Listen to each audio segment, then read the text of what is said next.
Pendukung Anies Baswedan pecah kongsi di mana coki manajemen yang dulunya adalah menggebu-gebu Anies Baswedan ya sekarang menyerang Said Didu. Demikian juga dengan Fritz Alorboy juga menyerang Said Didu. Namun demikian yang membela Said Didu yang mendukung Anies Baswedan itu sendiri yakni Iva Villa ya.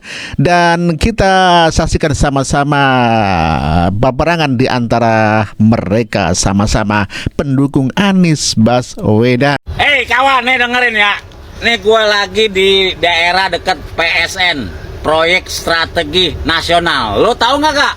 Nih yang hijau nih PSN tuh ada di sebelah sono no. No, lo lihat tuh. Nah, PIK 2 ada di sebelah sono. Nah, di belakang gue nih tanahnya Said Gadu. Nah, jadi ini tanah yang mau dijual mahal tapi ngembet-ngembet ke masyarakat supaya masyarakat jual mahal. Padahal punya dia ini. Nih gue punya buktinya ini gue udah pelajarin sama 12 pengacara gue. Jadi ini nih yang hijau PSN. Nah ini tanah dia. Nah sebelah sono yang bakal jadi PIK 2. Nah dia mau jual agak mahal di sini kan repot, mempengaruhi warga. Nah untuk teman-teman jangan juga kita mudah terprovokasi juga. Ini buktinya ada sama gue, ya nggak? Ini bukan kaleng-kaleng gue kalau udah begini, oke? Tuh.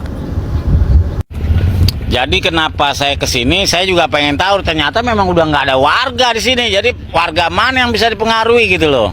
Ya, harus paham ini semua. Bukannya saya membela siapa-siapa, oke? Mantap. Ini tanahnya Said Gadu. Nah, jadi ini. Terus kenapa? Kalau itu tanahnya Said Didu, masalah. Nah ente yang nggak punya tanah di sana kok ngeribet banget sih? Sampai ngonten-ngonten di situ, ya.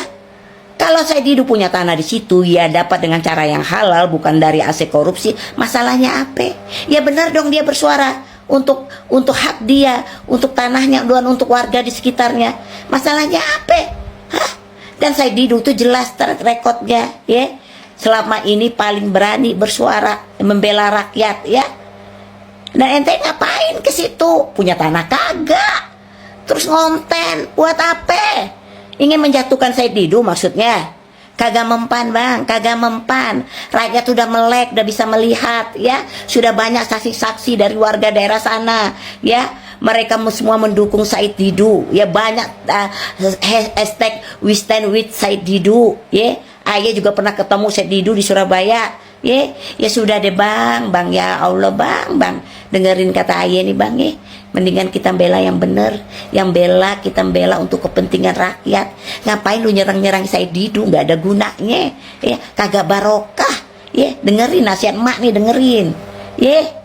Saya Fritz Alorboy menantang Pak Said Didu berbicara tentang yang namanya PIK 2. Menurut kabar bahwa Pak Said Didu kenapa membawa atau memframing PIK 2 sebagai ada antek-antek yang mencuri tanah rakyat.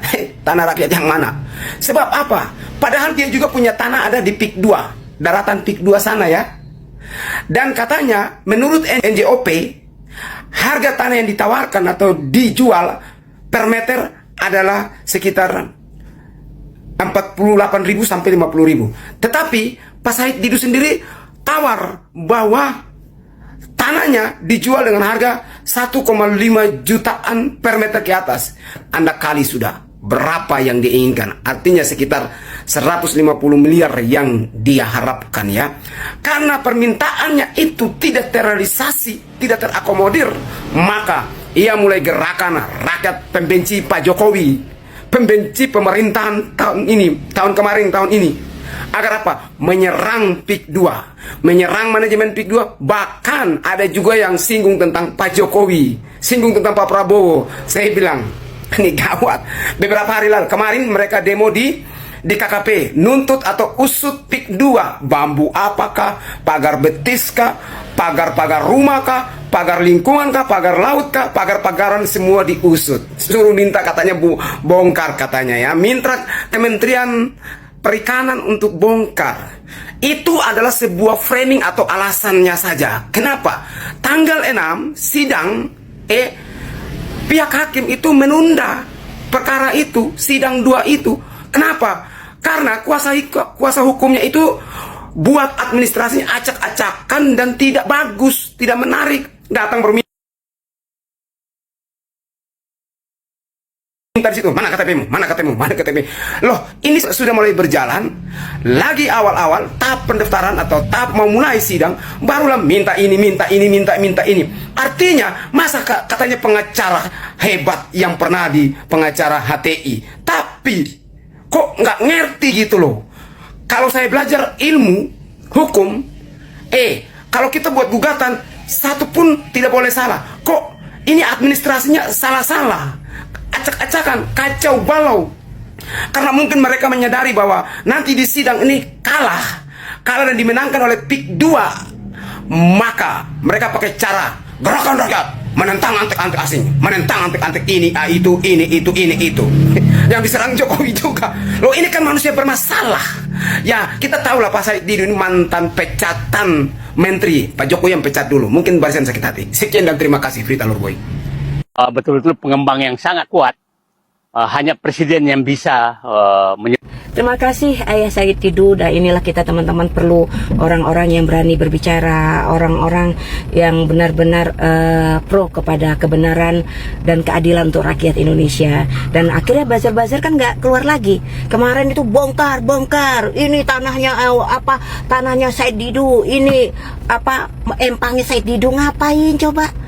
Kalau nggak ada sesuatu segitu semangatnya. Dan alhamdulillah sekarang Pak Prabowo sudah memerintahkan untuk membongkar. Semua itu karena apa? Keberanian rakyat untuk berbicara. Makanya teman-teman saya selalu katakan, beranilah bicara untuk kebenaran. Walaupun pahit, walaupun kamu dibully, walaupun kamu dihina, nggak jadi masalah. Yang penting kebenaran harus terungkap. Dan Ayah Said Didu, kita terima kasih banyak. Semoga panjang umur dan selalu berbicara untuk rakyat Indonesia. Semangat. Lindung bahwa pakai etnis. Wajar nggak mengirim buzzer ke milik pribadi saya? Ya nggak wajar lah, karena itu milik pribadi. Nggak perlu dicari-cari kesalahannya. Buzzer-buzzer yang tentu saja ada orang yang dibaliknya. Dan kita semua pasti bersama Pak Said Didu. Karena rekam jejak jelas, Pak Said Didu selama ini bersuara untuk rakyat, bukan untuk siapa-siapa, bukan untuk dirinya sendiri. Apa untungnya buat Pak Said Didu? Nggak ada. Yang ada malah dihina, dicaci, dimaki oleh para buzzer dan oleh pengikut-pengikut Mulyono. Ya, tetap kami bersama Pak Said Didu. Suarakan terus Pak Said Didu untuk untuk Indonesia, untuk keadilan bagi rakyat Indonesia, untuk hak-hak tanah-tanah laut punya rakyat Indonesia. Emang ada sertifikat laut? Bukankah sertifikat itu hanya ada di atas tanah? Emang laut ada orang yang punya? Saya membaca dalam peraturan PP ya, nomor 18 tahun 2021, Jo Permen ATR nomor 18 tahun 2021, bahwa hak atas tanah berupa bangunan HGB hanya bisa terbit di wilayah pesisir pantai, bukan di atas laut. Terus, yang sering bilang sertifikat di atas laut, terus siapa sih? Apakah yang pembenci Jokowi? Ataukah yang dipimpin oleh Om Said Didu, ataukah yang suka buat gaduh itu kah? Pak Said, tolong dong konfirmasi. Emang ada sertifikat di atas laut? Kalau ada, tolong dong buka peraturan dulu. Tunjukin ke saya. Mungkin saya yang belum baca ya. Supaya kita bisa mencerdaskan rakyat bahwa rakyat itu harus tahu HGB itu terjadi di atas tanah atau tepi pantai, bukan di atas laut. Sekian, Frita Lurboy. Saya berada di lokasi di mana empang Pak Said Didu. Inilah biang keroknya.